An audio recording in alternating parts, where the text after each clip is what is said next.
Hello guys, welcome back to my YouTube channel KGN study point. तो आज हम UP DLED first semester का 5th paper सामाजिक अध्ययन का प्रीवियस ईयर पेपर सॉल्व कराएंगे। तो देखिए, ये है प्रथम सेमेस्टर सन 2016 का प्रीवियस ईयर पेपर।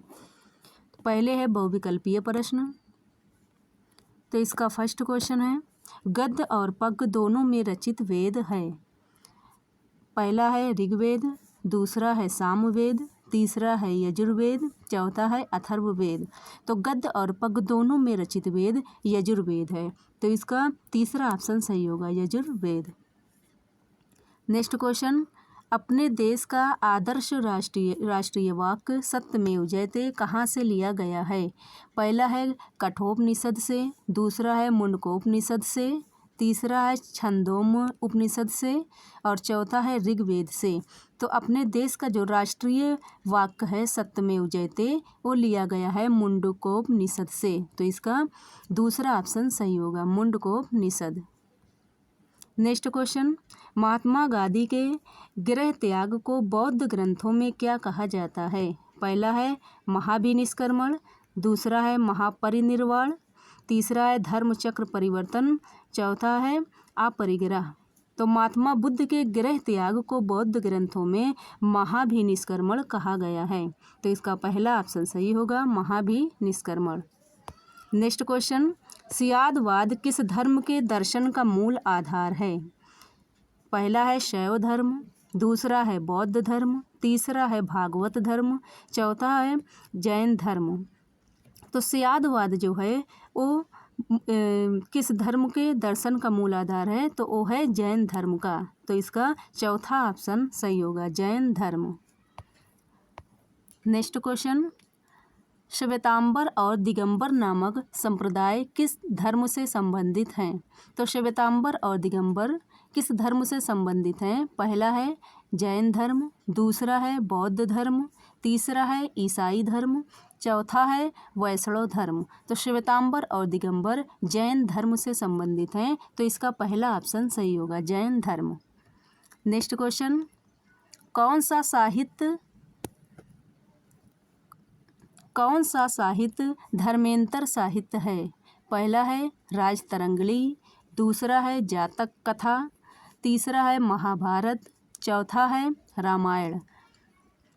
तो साहित्य धर्मेंतर साहित्य जो है वो है राजतरंगिणी। तो इसका पहला ऑप्शन सही होगा। नेक्स्ट क्वेश्चन, किस हड़प्पा सभ्यता स्थल से कांस्य नर्तकी की मूर्ति प्राप्त हुई थी। पहला है कालीबंगा, दूसरा है चनहूदड़ो, तीसरा है मोहनजोदड़ो, चौथा है हड़प्पा।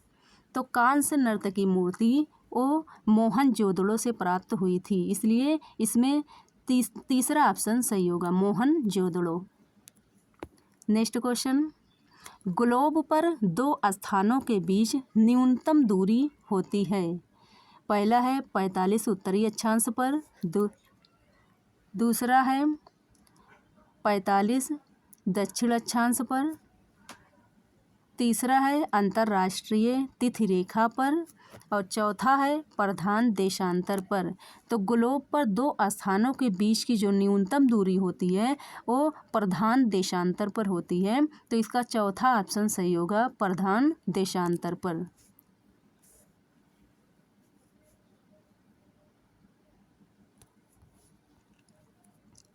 नेक्स्ट क्वेश्चन, सूर्य के चारों ओर परिक्रमा करने वाले खगोलीय पिंड कहलाते हैं।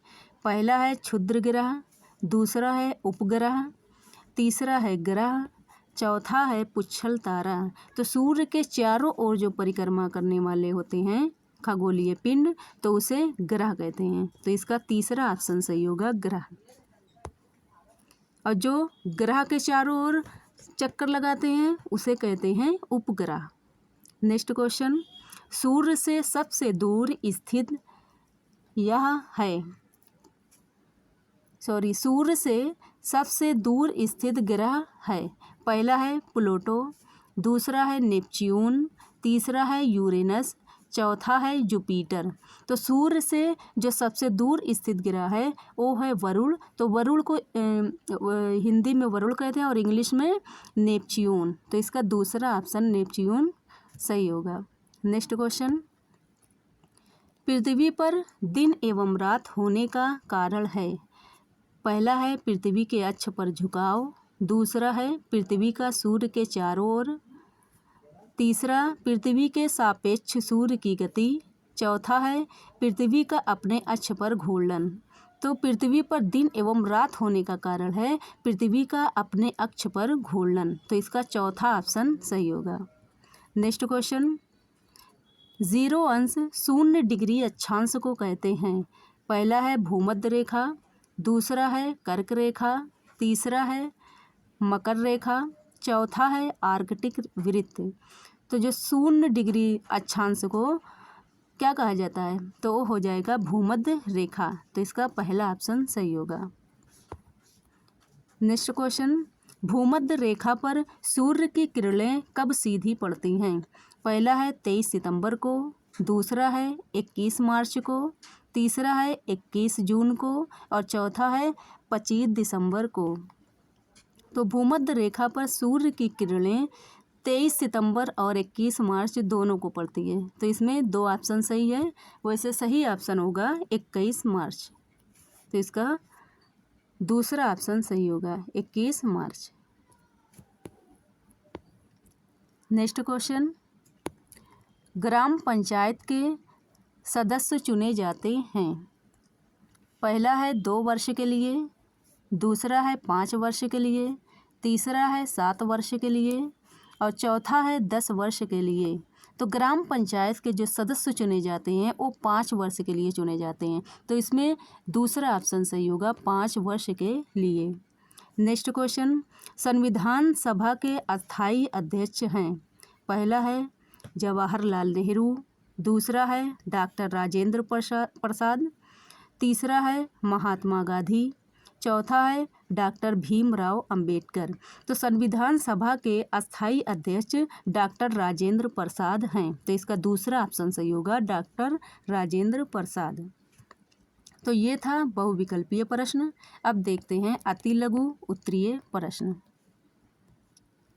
पहला क्वेश्चन है, लुम्बिनी से प्राप्त अभिलेख में अशोक ने कर के विषय में क्या घोषणा की है।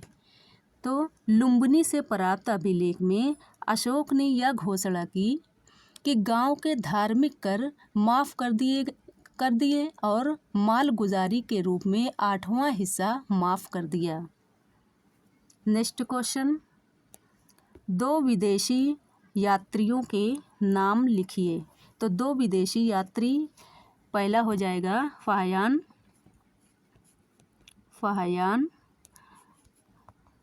और दूसरा हो जाएगा हेनसांग।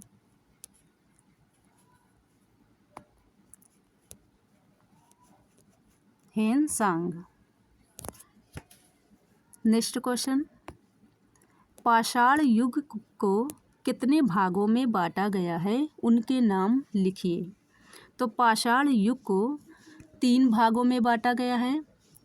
पहला है पूरा पाषाण काल, दूसरा है पूरा पाषाण काल, दूसरा मध्य पाषाण काल और तीसरा हो जाएगा नव पाषाण काल।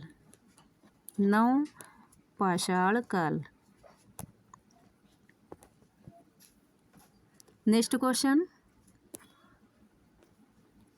ईसा पूर्व का अर्थ बताइए।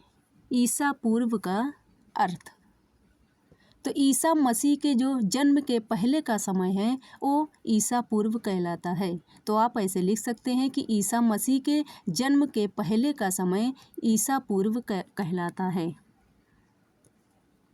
नेक्स्ट क्वेश्चन, सप्त सैंधव के अंतर्गत आने वाली नदियों के नाम बताइए। सप्त सैंधव के अंतर्गत आने वाली नदियों में पहली हो जाएगी सिंधु नदी, झेलम, सतलज,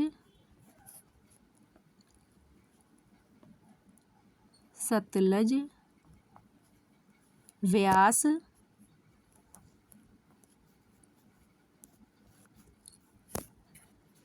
और एक हो जाएगी रावी। रावी।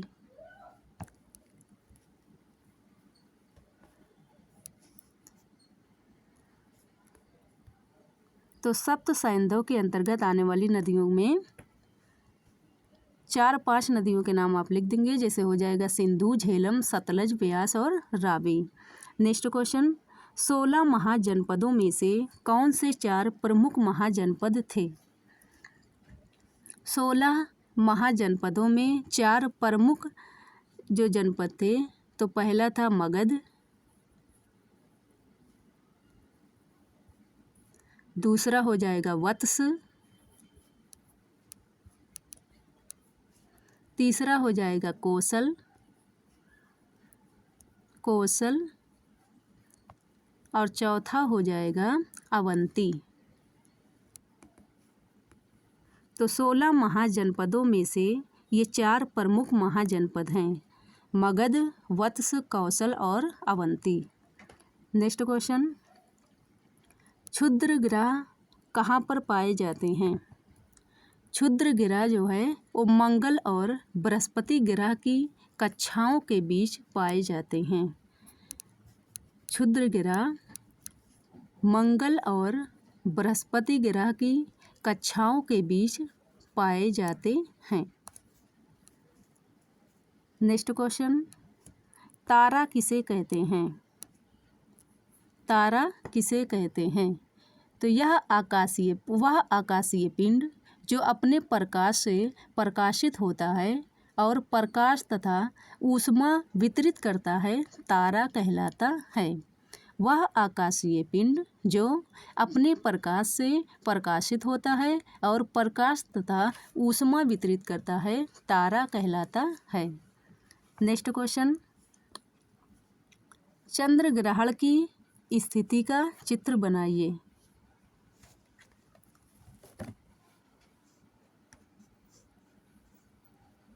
तो ये है सूर्य,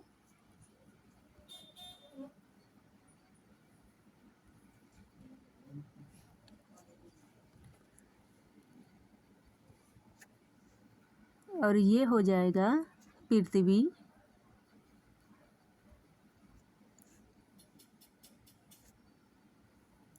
और इधर हो जाएगा चंद्रमा।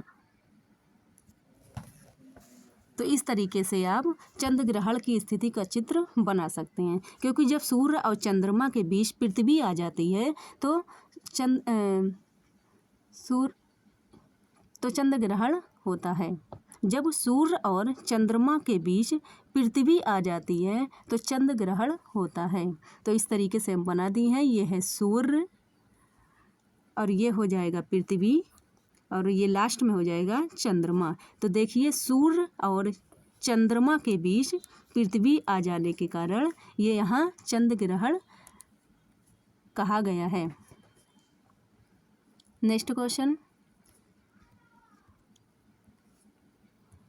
मकर रेखा किसे कहते हैं? मकर रेखा किसे कहते हैं? 23.5 अंश दक्षिणी अक्षांश को मकर रेखा कहते हैं। 23.5 अंश दक्षिणी अक्षांश को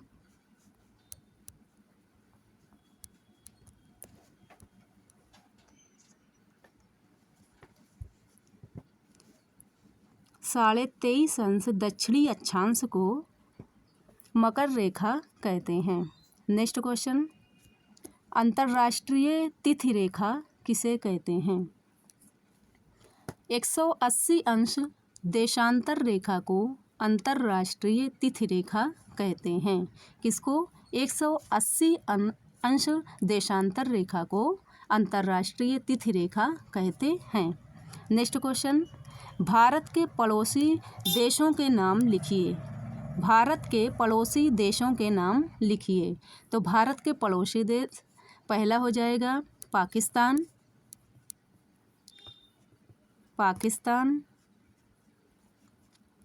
नेपाल,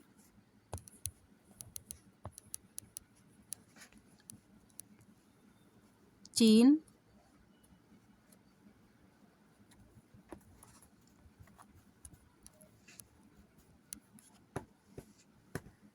बांग्लादेश,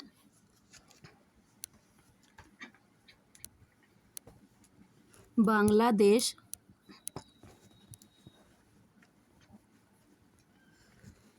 और एक हो जाएगा मालदीव, मालदीव।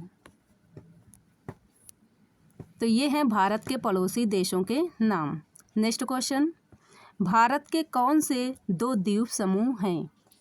भारत के 2 द्वीप समूह के नाम लिखना है। तो पहला हो जाएगा अंडमान एवं निकोबार द्वीप समूह, अंडमान एवं निकोबार द्वीप समूह, और दूसरा हो जाएगा अंडमान एवं निकोबार द्वीप समूह, और दूसरा हो जाएगा लक्षद्वीप। ये हैं भारत के 2 द्वीप समूह, पहला अंडमान एवं निकोबार और दूसरा लक्षद्वीप। नेक्स्ट क्वेश्चन, हमारे राष्ट्रीय ध्वज का ऊपर से नीचे का रंगों का क्रम लिखिए। तो हमारे राष्ट्रीय ध्वज के ऊपर से नीचे का जो रंग है, पहले है केसरिया, केसरिया, सेकंड पर है सफ़ेद, और थर्ड पर हो जाएगा हरा।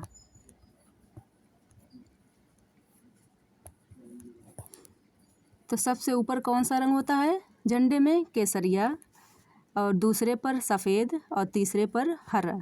तो हमारे राष्ट्रीय ध्वज के तीनों रंगों का नाम क्रम से, पहले केसरिया, फिर दूसरे पर सफ़ेद और तीसरे पर हरा। नेक्स्ट क्वेश्चन, ग्राम शिक्षा समिति का अध्यक्ष कौन होता है? तो ग्राम शिक्षा समिति का अध्यक्ष जो होता है वो होता है ग्राम प्रधान। ग्राम शिक्षा समिति का अध्यक्ष ग्राम प्रधान होता है। तो ये था अति लघु का लास्ट क्वेश्चन।